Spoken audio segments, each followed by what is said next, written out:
బస్సులు అడ్డగోలుగా ఛార్జీలు హైదరాబాద్ విశాఖపట్నం 7,000కు పైమాట 9 నుంచి 12వ తేదీ వరకు భారీగా ప్రయాణాలు మూడింతలైన విమాన టికెట్లు ఏపీఎస్ఆర్టీసీ సాధారణ ఛార్జీలు తెలంగాణ బస్సులో 50% ప్రత్యేకం సంక్రాంతి పండగకి సొంతోళ్లకు వెళ్లేందుకు తెలుగు రాష్ట్రాల ప్రజలు భారీ సంఖ్యలో సిద్ధమవుతున్నారు. రైళ్లలో ఇప్పటికే రిజర్వేషన్లు అయిపోగా ఆర్టీసీ బస్సులను దాదాపు టికెట్లు దొరకని పరిస్థితి. దీంతో ప్రయాణికులకు భారీ వ్యయ ప్రయాసాలు తప్పడం లేదు.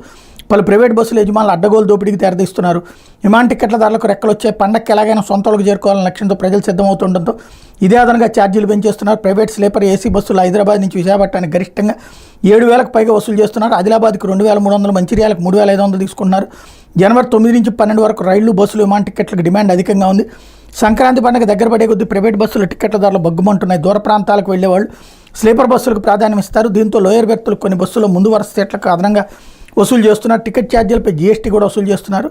జనవరి 12న హైదరాబాద్ నుంచి విశాఖ ప్రైవేట్ ఏసీ స్లీపర్ బస్సులో టికెట్ ధర 6,999, జీఎస్టీ 349, మొత్తం కలిపితే 7,349 రూపాయలు వసూలు చేస్తున్నారు అన్నటువంటి వార్తని హైలైట్ చేశారు. ఆర్టీసీ బస్సులు కూడా ఫుల్గా ఉన్నాయి అన్నటువంటి వార్తని ఇక్కడ హైలైట్ చేశారు. అయితే ఆయిల్ పామ్ సాగుకి